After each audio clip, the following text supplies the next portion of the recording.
Bom dia a todos, muito obrigado pela atenção de vocês. Como o vídeo que passamos agora mostrou, seguimos evoluindo e muito animados. Com o resultado do primeiro semestre, estou bastante confiante que o ano de 2025 estamos levando a companhia para um novo patamar. Entregamos 262 milhões de lucro líquido nos primeiros 6 meses, que já é 82% a mais do que fizemos no mesmo período em 2024. Eu vejo o IRB com três alavancas de valor: crescimento em top line, nosso principal desafio, como crescer com nossa rigorosa disciplina de subscrição e retomar a carteira de vida. Melhoria em combine ratio, tanto na carteira doméstica como na internacional, e do lado das DAs, despesas administrativas, temos que buscar escala. Terceiro, crescimento no resultado financeiro.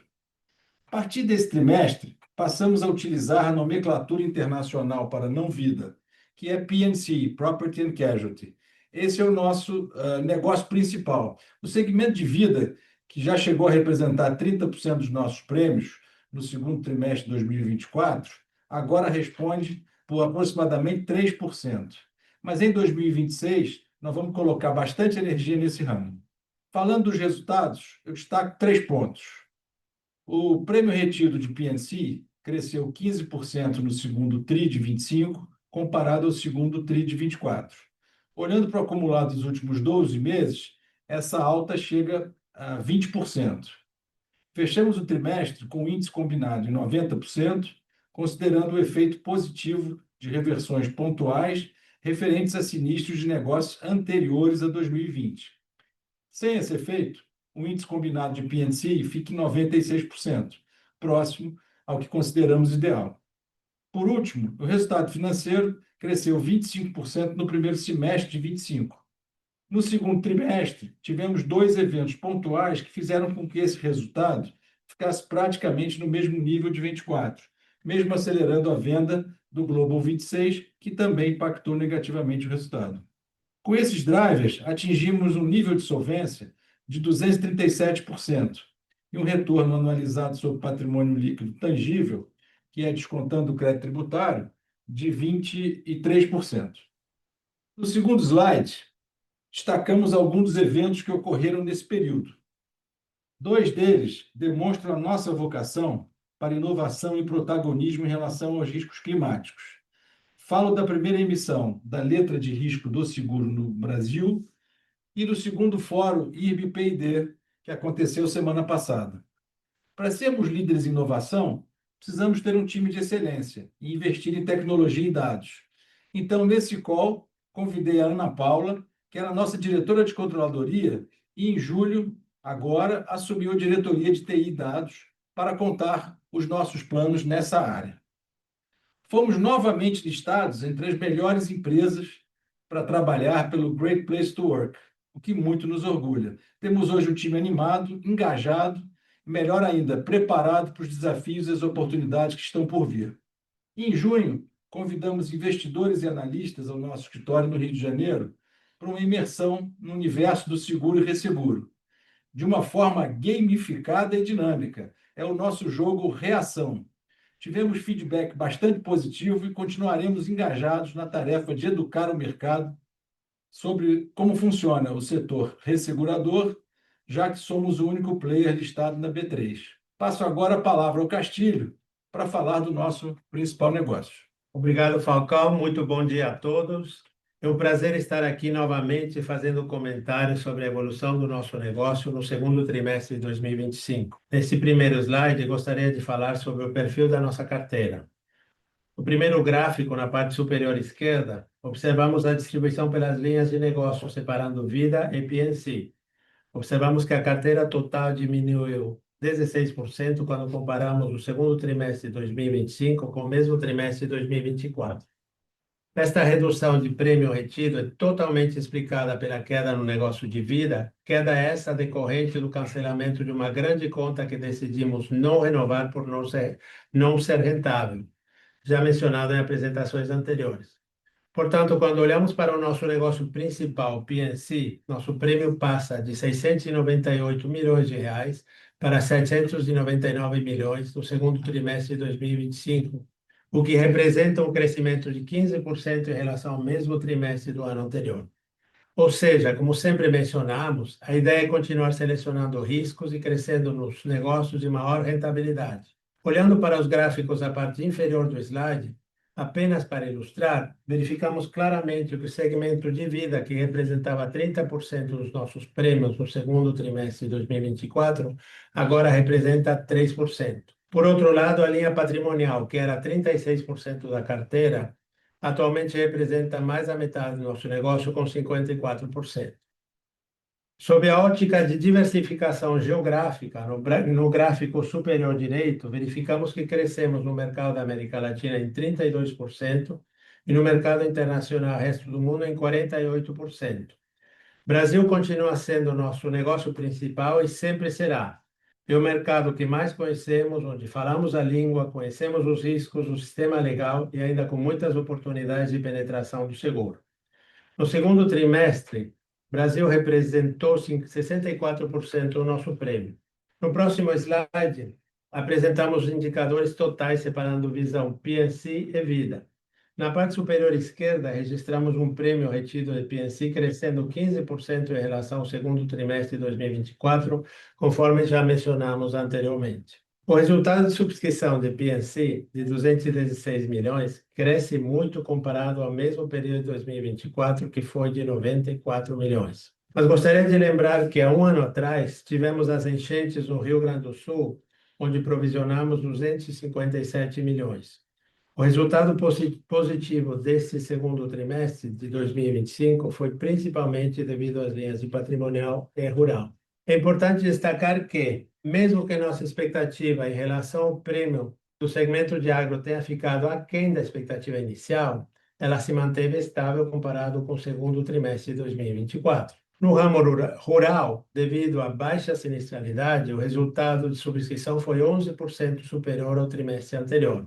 Acho importante mencionar que, desde a contratação da nossa diretora de sinistros, Viviane Mardirossian, intensificamos, em cooperação com o nosso financeiro e jurídico, uma conciliação de provisões de sinistros com nossos acidentes. Essa iniciativa, ainda em andamento, levou ao encerramento de alguns sinistros, levando à redução da nossa sinistralidade no segundo trimestre, impactando positivamente o resultado do trimestre. Assim, na parte inferior direita, registramos o índice combinado nos últimos 12 meses de 95% em P&C e em vida. Se não fosse essa conciliação de reservas dos anos anteriores, o índice combinado seria 96%, ou seja, os esforços realizados nessa conciliação resultaram numa redução do índice combinado de 1 ponto percentual nos últimos 12 meses. Indo para o próximo slide, verificamos os indicadores com mais granularidade, segregando a carteira de P&C entre doméstico e internacional. Comentamos em apresentações anteriores que o indicador que usamos para a gestão do nosso negócio é o prêmio retido. Na parte superior esquerda, verificamos que o prêmio retido da P&C Brasil cresce 3% no segundo TRI de 2025, comparado com o segundo TRI de 2024, enquanto o internacional sobe 44%. Em apresentações anteriores, mencionei que em 2024 tínhamos mapeado oportunidades internacionais e que veríamos os resultados desse trabalho a partir de 2025. O negócio internacional requer atenção especial, uma vez que apresenta exposições diferentes daquelas que estamos acostumados no Brasil, como terremotos, furacões e outros eventos naturais. Em facultativos internacional, por exemplo, tomamos a decisão de fazer negócios somente em excesso de danos, ou seja, negócios não proporcionais. Já nos contratos internacionais, quando há exposição catastrófica, também fazemos negócios de forma não proporcional em capas altas com baixa exposição, diversificando assim nossa carteira de contratos. Hoje temos uma equipe formada para análise desses negócios com fluência no inglês e espanhol, tanto na subscrição como na análise de sinistros. Nos números do slide, é importante ressaltar que o negócio internacional no segundo trimestre de 2025 foi impactado pelos sinistros dos incêndios na Califórnia, de aproximadamente 38 milhões de reais. Podemos observar no acumulado dos 12 meses, a linha mostra uma progressão positiva nos resultados de subscrição, fruto da diversificação já mencionada.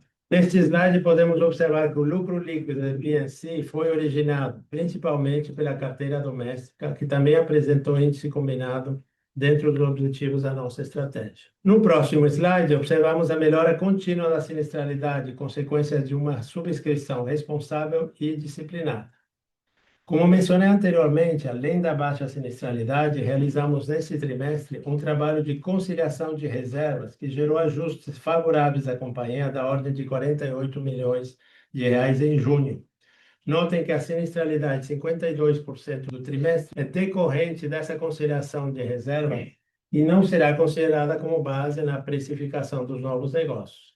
Se excluirmos os trabalhos de conciliação realizados, nossa sinistralidade estaria em 58% no trimestre, ainda dentro da nossa expectativa de subscrição. Indo para o próximo slide, apresentamos o índice de comissionamento com a segregação de P&C e Vida. O índice de comissionamento se mantém constante em P&C e em Vida desde o terceiro trimestre de 2024, quando cancelamos a conta de vida já mencionada. No próximo slide, podemos ver a distribuição dos prêmios por geografia no segundo trimestre. Brasil com 64%, América Latina com 16% e o resto do mundo com 20%. Antes de encerrar minha fala, gostaria de dar uma pincelada sobre as renovações do 1º de julho. A América Latina renova seus negócios em abril, junho e julho, sendo julho o mês de maior concentração de contratos. Sem entrar em detalhes dos números, que será objeto do terceiro trimestre, posso adiantar que renovamos importantes contratos na Argentina, Peru, Colômbia e México. Nesses mesmos países, conseguimos subscrever também novos negócios e aumentar a participação em negócios que já estavam em nossa carteira. Ofertamos uma quantidade importante de propostas e também recusamos uma quantidade relevante, o que reflete a disciplina de subscrição da nossa empresa. Mesmo assim, sendo conservadores em nossas estimativas, estamos confiantes de que as renovações no terceiro trimestre serão positivas. Continuamos assim com nossa estratégia de crescimento com rentabilidade. Agora passo a palavra ao Fred para falar sobre a parte financeira. Obrigado, Castilho. Bom dia a todos. É um prazer estar aqui no meu segundo call de resultados como CFO do IRB. Sigo impressionado com a capacidade técnica do nosso time e com a relevância que o IRB mantém tanto no mercado brasileiro quanto no internacional. Seguimos firmes no compromisso de ampliar a comunicação interna e capturar sinergia entre as áreas, fortalecendo ainda mais a nossa operação. Sobre os resultados do trimestre, destaco alguns pontos importantes.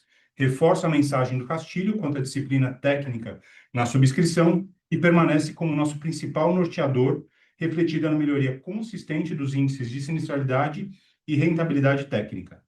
Mantemos o foco na busca por eficiência operacional. Além do projeto de mapeamento de processos comentados no call anterior, concluímos nesse trimestre a contratação da plataforma SAP S/4HANA, que substituirá a nossa versão atual do ERP. Mais detalhes serão compartilhados na sequência.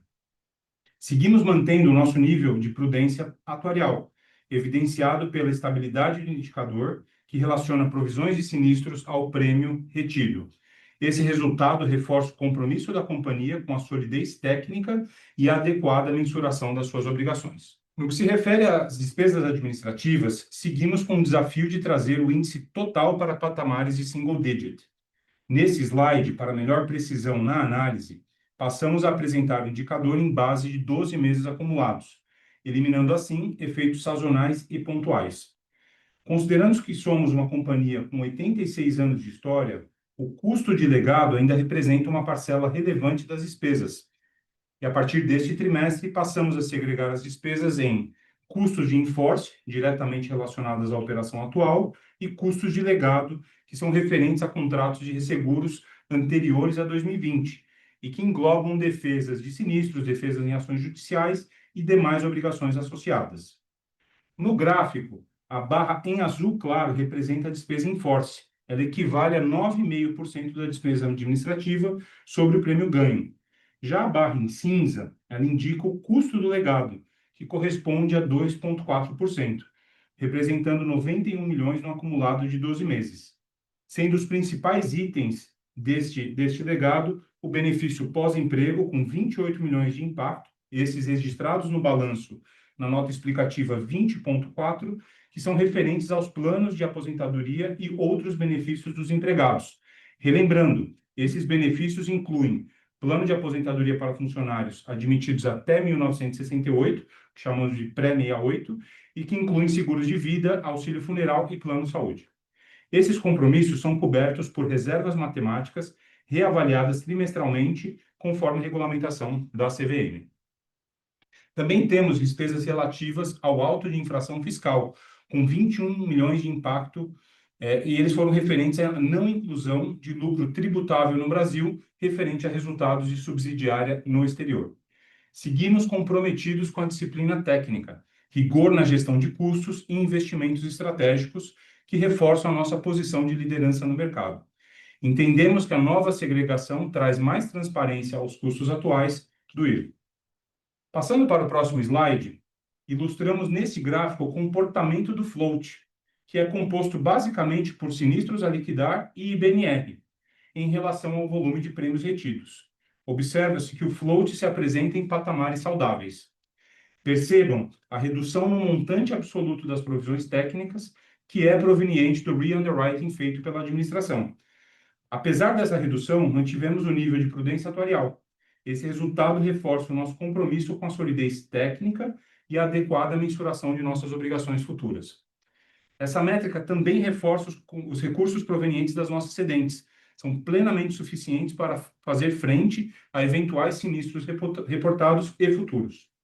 Em conexão com o slide apresentado, passo a palavra ao Paulo Vale, que dará mais detalhes acerca do nosso resultado financeiro. Obrigado, Fred. Bom dia a todos. No próximo slide, verificamos a evolução da nossa carteira de investimentos e o resultado financeiro e patrimonial. Fechamos o segundo trimestre de 2025 com 8,9 bilhões sob gestão, sendo 59% investidos no Brasil e 41% no exterior, seguindo os passivos operacionais da companhia. O resultado financeiro e patrimonial foi de 162 milhões no trimestre, sendo 149 milhões o resultado financeiro das nossas carteiras. A carteira onshore apresentou um resultado positivo de 118 milhões, enquanto a carteira offshore gerou 31 milhões de reais. O resultado foi um pouco abaixo do trimestre anterior, basicamente por um desempenho menor da carteira de renda fixa e multimercados, pela reavaliação anual da nossa participação no Shopping Maia, em Guarulhos, o impacto negativo de 15 milhões, bem como pelo carrego dos ativos de inflação. O impacto da variação cambial no período foi levemente positivo, de 6 milhões de reais, refletindo a eficiência da nossa política de imunização de carteira, mesmo em um ambiente de elevada volatilidade nos mercados globais. Neste slide, no quadro à esquerda, vemos a rentabilidade dos ativos no semestre, em suas diferentes classes de ativos. Conforme comentado no slide anterior, no segmento de títulos públicos e multimercados, tivemos um desempenho um pouco abaixo do benchmark no trimestre, trazendo a rentabilidade dessa linha de 104,6% do CDI no primeiro trimestre para 96,4% no semestre. A reavaliação do Shopping Maia, também citada, entra na linha de outros investimentos. Além disso, a inflação foi menor nesse segundo trimestre, caindo de 2,04 para 0,93, o que fez o carrego das nossas posições em inflação ter um desempenho menor que o trimestre anterior. Na parte offshore, vale destacar o bom desempenho da carteira, somando 121% da taxa dos Fed Funds, fruto de uma gestão mais ativa em bons corporativos e soberanos, bem como um alongamento da carteira. Outro fator importante que queremos ressaltar é a continuidade da diminuição das posições que chamamos de legado, tanto na carteira onshore quanto na carteira offshore, como podemos ver na tabela à direita. No offshore, tínhamos aproximadamente 12% da carteira total nessa linha no terceiro trimestre de 24, valor hoje reduzido para 9%, devido ao vencimento da NTNB 2025. Já no offshore, a participação atual é de 2% do total da carteira, contra 8% no terceiro trimestre de 24, devido à rolagem antecipada do Globo 2026. Falando em números, já realizamos 66 milhões desse movimento, correspondentes a 70% da posição inicial. Vale ressaltar que o nosso compromisso é zerar essa posição offshore até o final deste ano. No gráfico inferior direito, vemos o desempenho da carteira onshore versus CDI. Pelo exposto acima e pelo perfil da nossa carteira, buscamos performar a carteira onshore acima do custo de oportunidade, como já ocorre atualmente na carteira offshore. Agora, passo a palavra para a nossa diretora de riscos, Duda Della Rocque. Obrigada, Paulo. Bom dia a todos. Nos baseamos num processo estruturado de gestão de risco em 3 linhas de defesa, identificando os riscos, determinando o limite, rodando modelos estocásticos, testes de estresse e mantendo controles rígidos. É esta mistura de análise de disciplina que torna a nossa posição de capital cada vez mais forte. Nós medimos nossa necessidade de capital de 3 formas: pelo framework regulatório, pelo nosso modelo interno e pelos modelos das agências de rating. Nesse primeiro slide, vemos no gráfico superior que nosso indicador de solvência regulatória vem crescendo ainda mais aceleradamente este ano, atingindo o índice de 237%, o que nos coloca num patamar de solvência similar ao dos nossos peers internacionais. A suficiência do patrimônio líquido ajustado em relação ao capital mínimo requerido, que era apenas de 232 milhões há 2 anos atrás, é hoje de 1 bi e 380 milhões, conforme o gráfico inferior esquerdo. O resultado se deve, tal como vemos no gráfico inferior à direita, ao aumento substancial do nosso patrimônio líquido ajustado, sem quase nenhum aumento do capital mínimo requerido de um ano para cá, reflexo de uma melhora substancial do retorno ajustado ao risco da companhia, tanto nas áreas financeiras quanto de subscrição. No próximo slide, vamos analisar o segundo indicador regulatório, que mede, segundo critérios da SUSEP, a liquidez da nossa carteira com base no montante de ativos qualificados como garantidores para honrar nossos compromissos atuariais. Encerramos o primeiro semestre com o indicador de cobertura de provisões técnicas apresentando suficiência de 747 milhões, o que representa 11,5% acima da necessidade de cobertura, um avanço de 2,9 pontos percentuais em relação a junho do ano passado.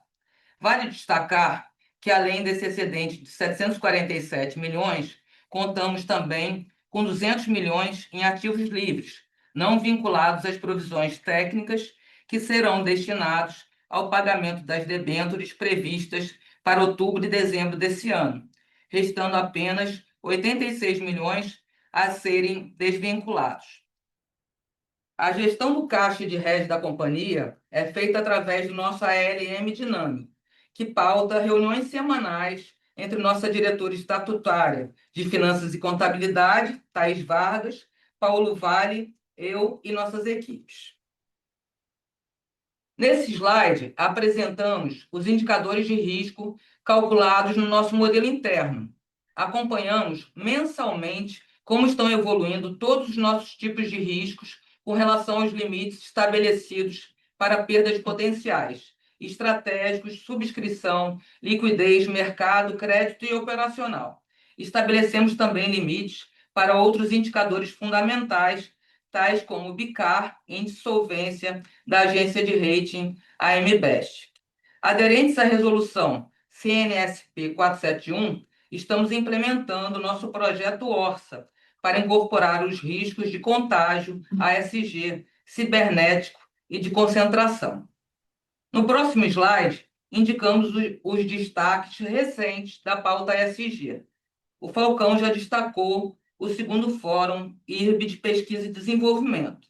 E é com muita alegria que anuncio que a área de P&D está vindo para a Diretoria de Riscos Corporativos e a contratação do professor Reinaldo Marques como superintendente de riscos climáticos. Fortaleceremos ainda mais os estudos sobre temas na fronteira do conhecimento, tais como riscos climáticos, inteligência artificial e transferência de riscos através de parcerias público-privadas. Nesse sentido, tivemos a honra de assinar um termo de cooperação internacional com a Universidade do Sul da Dinamarca, através do Centro Europeu de Estudos de Riscos e Resiliência, para estudar modelos de riscos paramétricos aplicados ao agro brasileiro. Agora, passo a palavra para a nossa CIO, Ana Paula. Obrigada, Duda. Bom dia a todos. Sou Ana Paula Lauria, estatística e atuo há mais de 25 anos na indústria de seguros. Iniciei minha trajetória no IRB em 2022, na controladoria, e desde julho deste ano lidero a diretoria de tecnologia e dados. Hoje lidero 2 projetos transformacionais que posicionam o IRB para o futuro: a implantação do Data Lake e a migração para o SAP S/4HANA. Estamos falando de uma transformação robusta. O Data Lake será o coração da nossa nova arquitetura de dados, um repositório inteligente, seguro e acessível, que trará governança, agilidade e inteligência para a tomada de decisão. Lançamos o projeto com o Data Day em maio deste ano, com forte envolvimento multidisciplinar. A execução já está em curso, com consultorias especializadas, e o Go-Live está previsto para 2026. Ao mesmo tempo, estamos conduzindo a modernização da plataforma SAP, com a migração para o SAP S/4HANA.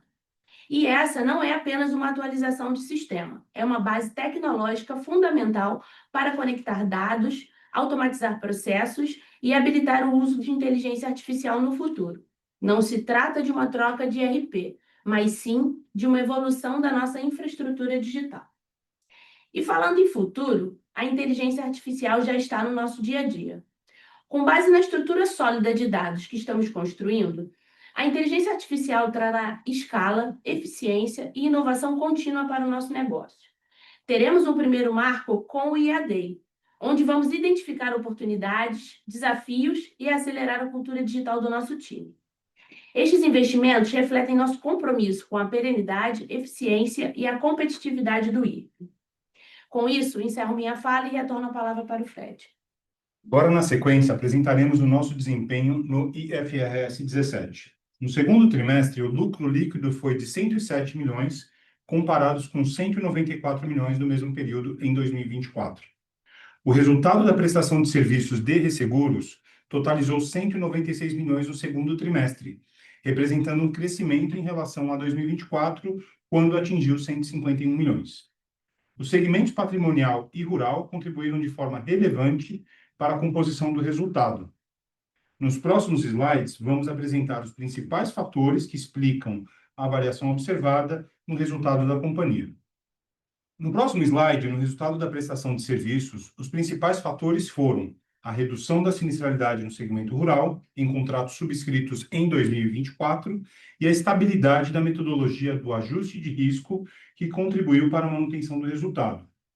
No segundo gráfico, observa-se a movimentação da CSM no segundo trimestre, onde iniciamos o período com 688 milhões e encerramos com 744 milhões.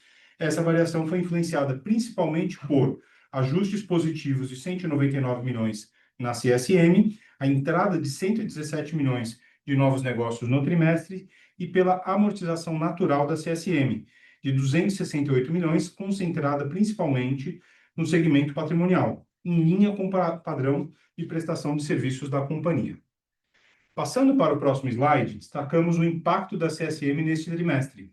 Como mencionei no slide anterior, a amortização natural da CSM totalizou 268 milhões, representando uma redução de 36% em comparação com 2024, onde houve um reconhecimento mais acelerado no segmento de vida, referente a contratos anteriores a 2022, efeito esse que não se repetiu em 2025.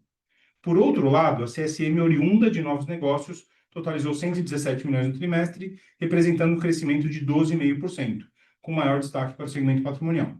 Esse desempenho evidencia a efetividade da estratégia de subscrição da companhia, priorizando sustentabilidade e consistência no resultado ao longo do tempo. No último slide, destacamos que o principal fator negativo no trimestre foi o efeito das taxas de desconto, aplicadas aos ativos e passivos dos contratos de resseguros e retrocessão, em razão da atualização das curvas de juros futuras. Esse impacto totalizou uma despesa de 177 milhões, refletido pela redução nas taxas futuras projetadas, taxas essas utilizadas para atualizar os fluxos de caixa descontados dos contratos. Esse movimento contrasta fortemente com o mesmo período de 2024, quando o efeito foi praticamente neutro, com uma despesa de apenas 9 milhões. Seguimos aprendendo com as características específicas do reconhecimento do resultado no IFRS 17, o que, a depender das características dos contratos de resseguros, podem divergir em relação ao reconhecimento no IFRS 4. Agradeço a presença de todos e agora passo a palavra novamente ao Falcão, que trará as considerações finais. Bem, no encerramento desse semestre, eu gostaria de resgatar a minha fala inicial, onde mencionei os drivers de resultado do IRB. Em relação ao crescimento de top line, vejo diversas oportunidades no mercado, onde já atuamos e onde o Castilho é o nosso condutor. Além disso, vamos voltar a ser relevantes na linha de negócio de vida. Vislumbro novos mercados e, ao longo dos próximos calls, vamos trazendo essas novidades. Estamos administrando prioridades e muitas novas ideias, em uma bela troca com o nosso conselho. Para a alavanca do índice combinado, temos espaço para avançar em rentabilidade no mercado internacional, que já garante pontos extras de margem no resultado de subscrição. Também temos oportunidades de redução no índice de despesas administrativas, onde estamos buscando eliminar ineficiências e, como falei antes, ganhar escala. Por último, no resultado financeiro, à medida que vendemos os títulos do legado ou eles vão vencendo, realizamos reinvestimentos com melhores taxas, que já nos garante crescimento de rentabilidade, e isso deve continuar no futuro. Estou confiante que entregaremos um bom resultado em 25 e em breve teremos vencidos os prejuízos acumulados e poderemos, no próximo call, já falar da nossa política de dividendos olhando para o futuro, ilustrada, obviamente, pela nossa robusta geração de caixa. Mas eu quero ressaltar que, ao pensar no futuro, a nossa gestão passa sempre por gente e tecnologia. Muito obrigado por estarem conosco e agora podemos passar às perguntas. Agora, começaremos a sessão de perguntas e respostas.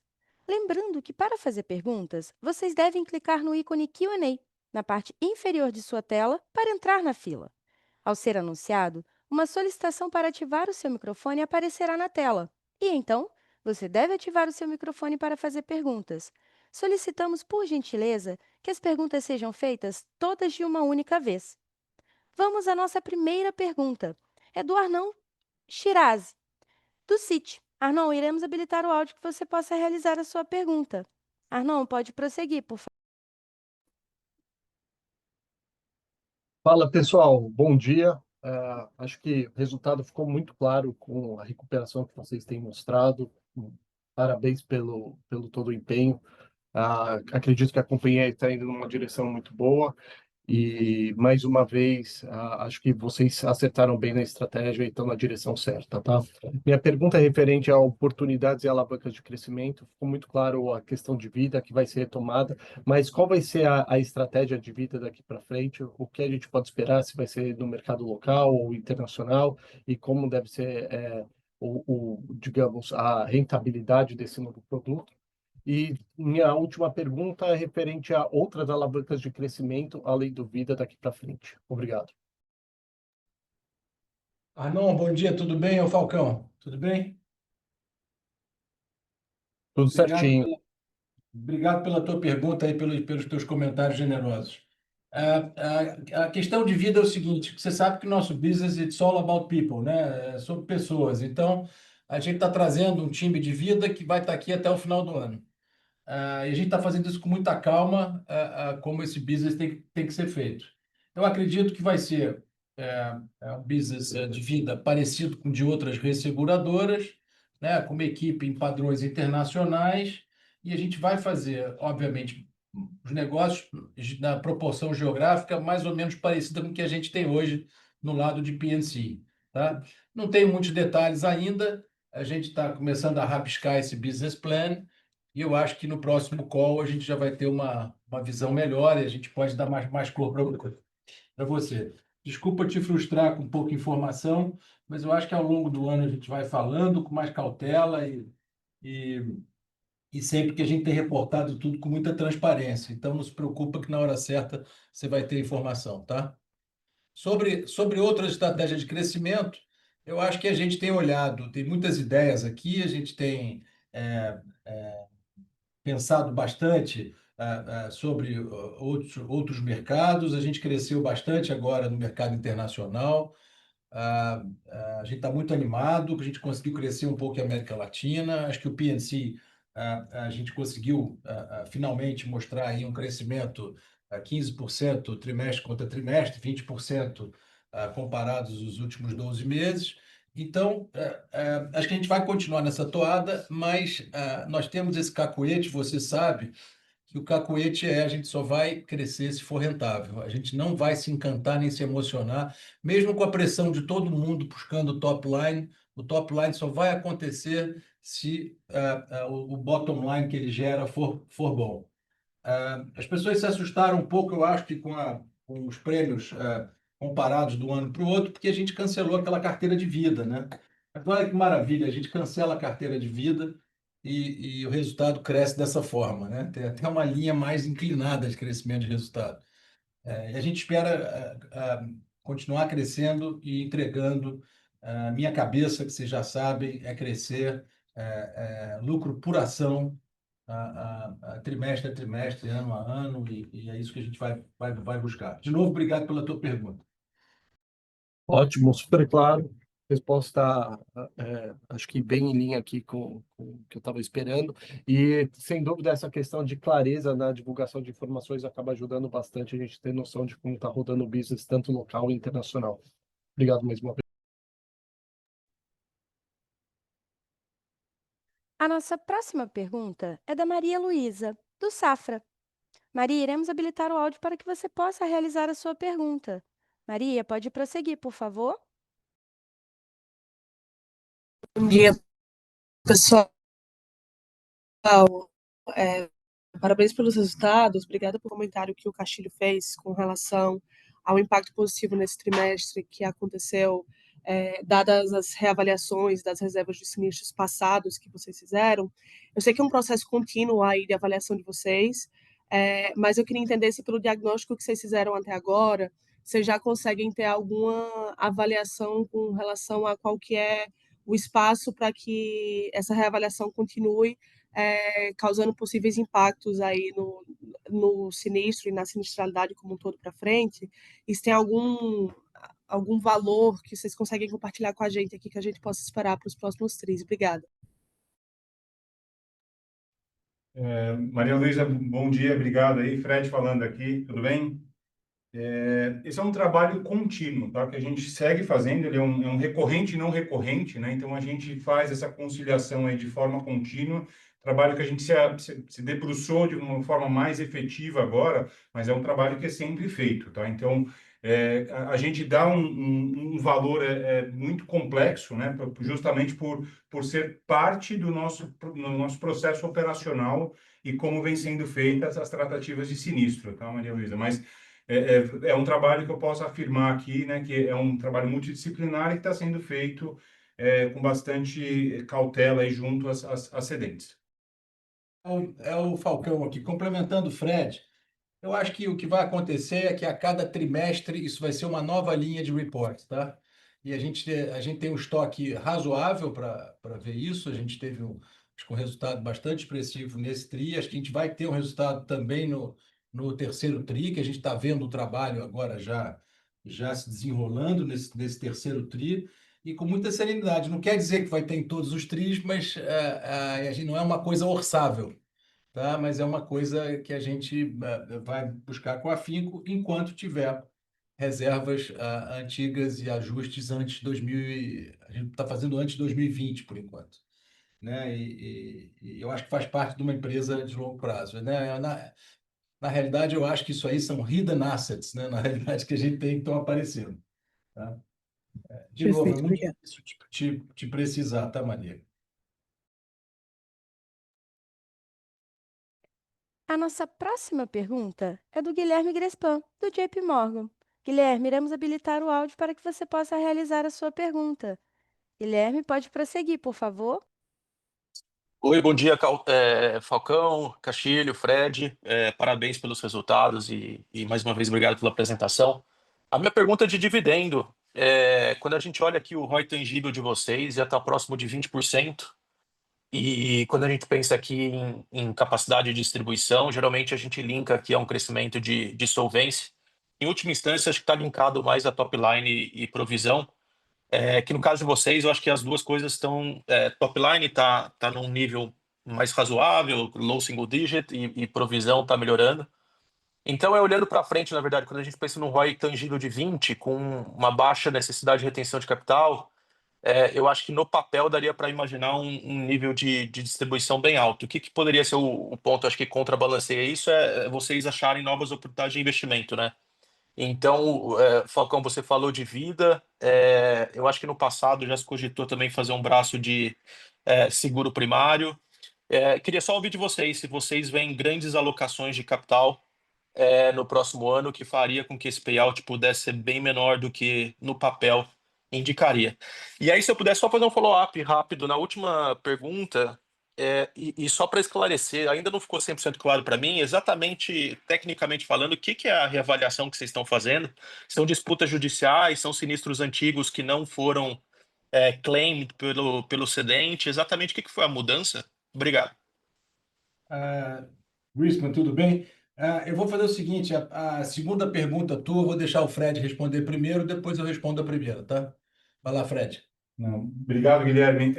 Basicamente, o que a gente está fazendo, tá, é entender, tem alguns sinistros que podem ser judiciais, tem alguns sinistros que, basicamente, o operacional, no qual a cedente tem um valor e nós temos um valor distinto, e aí a gente faz esse encontro para entender qual que é o registro que nós tínhamos anteriormente, tá? Então, basicamente, é um processo conciliatório. Então, sim, temos alguns que são judiciais, e aí a gente está fazendo uma tratativa de acordo ou outras ações aí contra esses sinistros e essa conciliação mais específica, tá?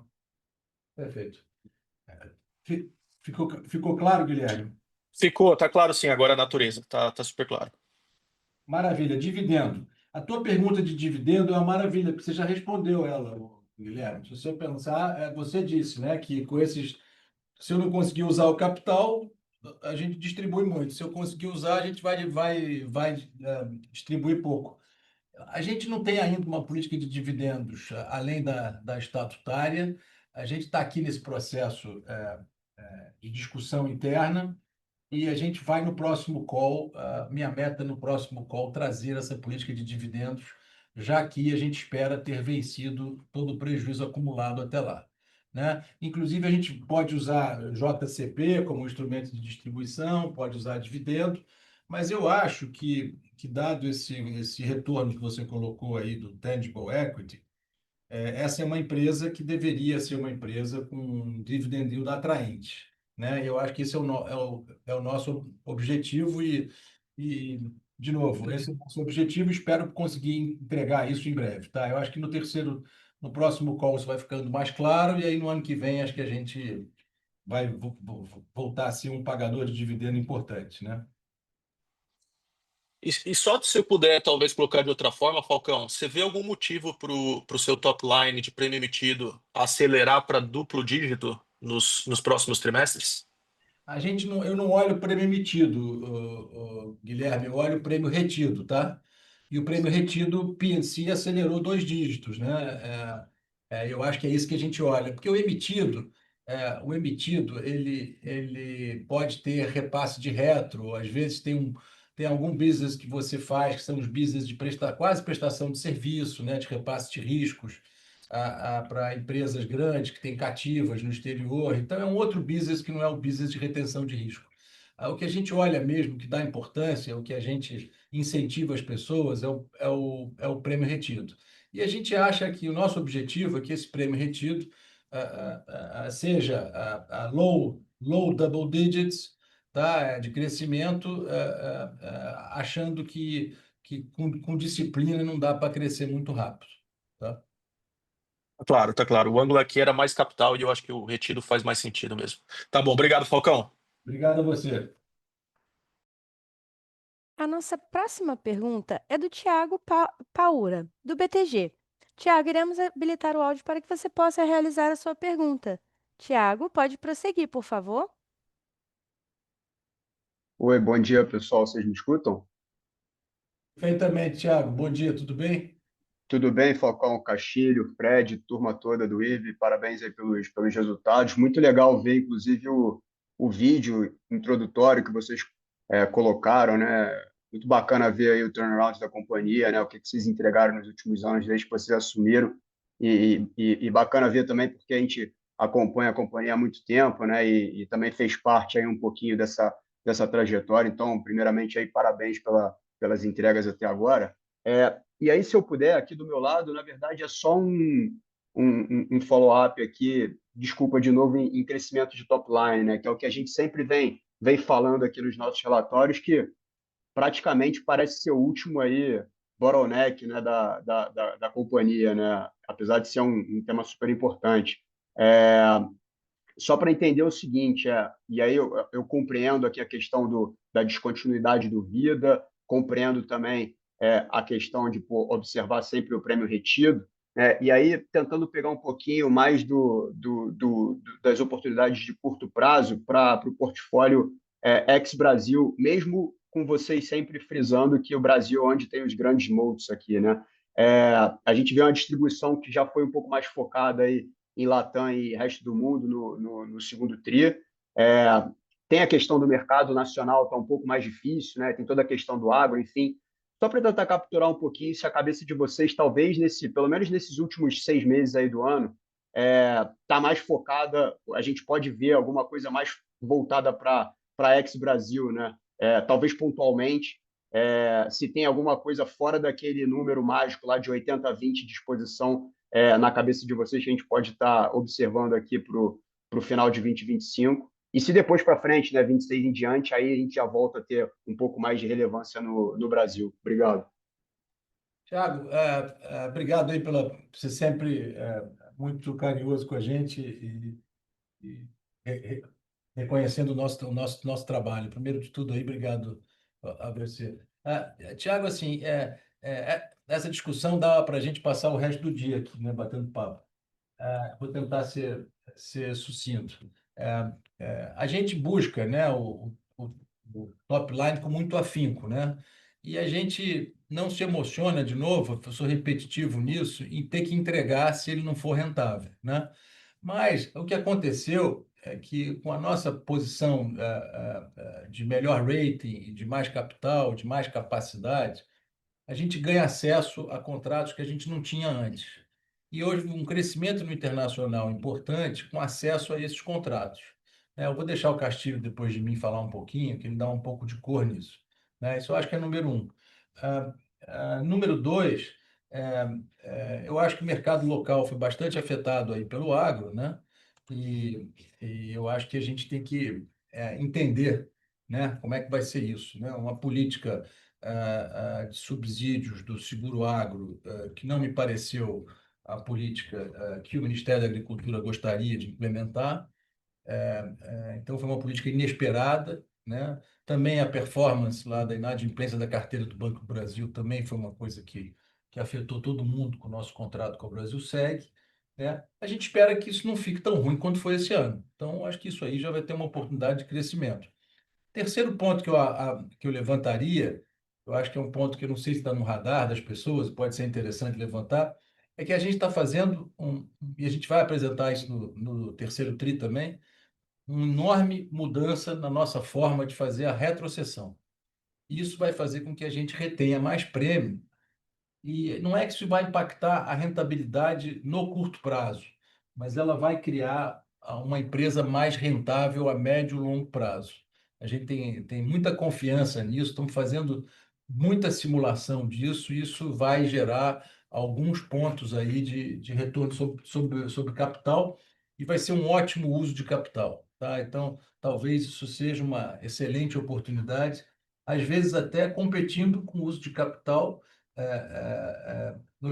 nos contratos, né? Também uma mudança que a gente vai ter aí de um ano para o outro é o processo de remuneração nosso aqui. A gente está revendo todo esse processo de remuneração e deve ser implementado daqui para o fim do ano, e eu acho que a gente vai ter um time com cada vez mais skin in the game e alinhado ao negócio, né, Thiago? Vou deixar o Castilho um pouco falar da das oportunidades que ele vê e do mercado internacional. Obrigado. Tiago, bom dia. Eu acho que a minha observação é que nunca estivemos tão presentes no mercado internacional como estamos agora, tá? A gente participa em vários eventos na Europa, eu recentemente estive na China, e a gente vê muitas oportunidades também na América Latina, mercados esses que eu conhecia da minha vida anterior. Nós estamos muito presentes e a gente vê muitas oportunidades, como disse o Falcão, sempre visando primeiro a rentabilidade, tá?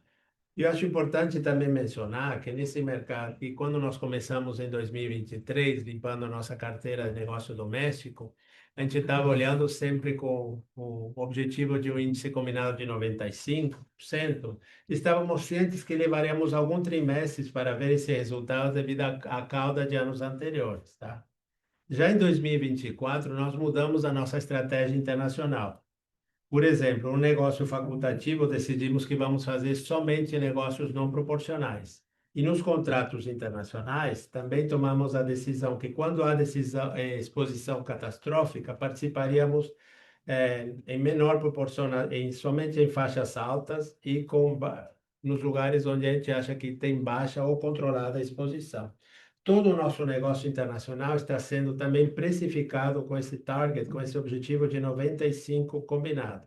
A tendência é continuar melhorando esse resultado internacional. Já tivemos 2 trimestres com resultados positivos e o último trimestre teve os incêndios da Califórnia, que era esperado que seria um resultado que foi, tá?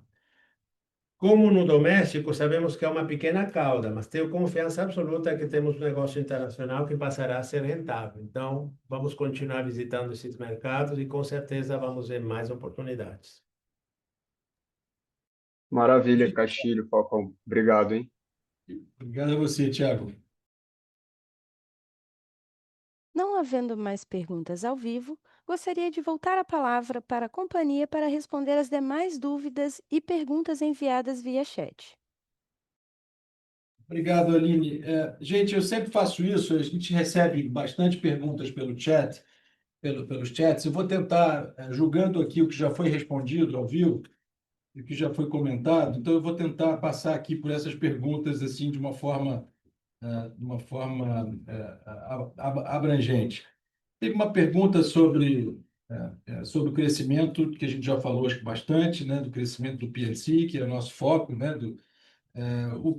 teve uma pergunta sobre crédito tributário. O crédito tributário, nesse primeiro semestre, se vocês olharem nas notas explicativas, está lá explícito que a gente utilizou 87 milhões no primeiro semestre, crédito tributário, lembrando que isso que faz o nosso cash earnings, né, a geração de caixa ser tão robusta, ajudado por esse crédito tributário. Teve uma pergunta sobre encerramento de Londres. Encerramento de Londres aconteceu em 23, os efeitos foram todos em 23, e ele não foi concluindo ainda o processo formal, que deve acabar até o fim desse ano. Então, é só diminuição de trabalho, não tem mais nenhum efeito financeiro. Teve uma pergunta sobre M&A, né, oportunidades de M&A. A gente hoje não vislumbra nenhuma oportunidade de M&As, olhamos algumas no passado, nenhuma foi atraente nem accretive. O nosso critério para M&A é que ele seja accretive on an earnings per share basis. Então, quando a gente não nota que a gente descarta. E a gente tem um pipeline sempre aqui grande e diz não com muita facilidade, né, se não for accretive. Então, a princípio, nada atraente no radar. Reforma tributária, tem uma pergunta, né?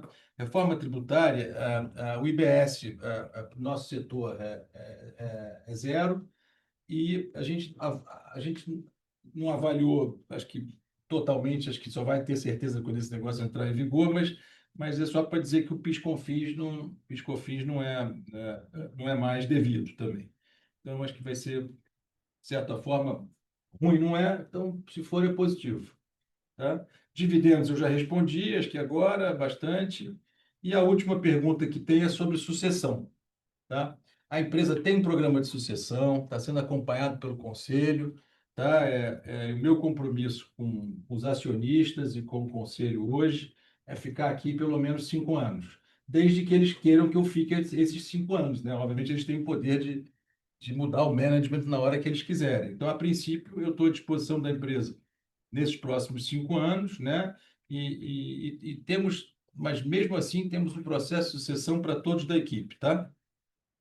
Gente, muito obrigado por mais um call e bom fim de semana a todos. Encerramos a videoconferência de divulgação dos resultados do segundo trimestre do IRB-RE. O Departamento de Relações com Investidores está à disposição para responder as demais dúvidas e questões. Muito obrigada aos participantes e tenham uma boa tarde.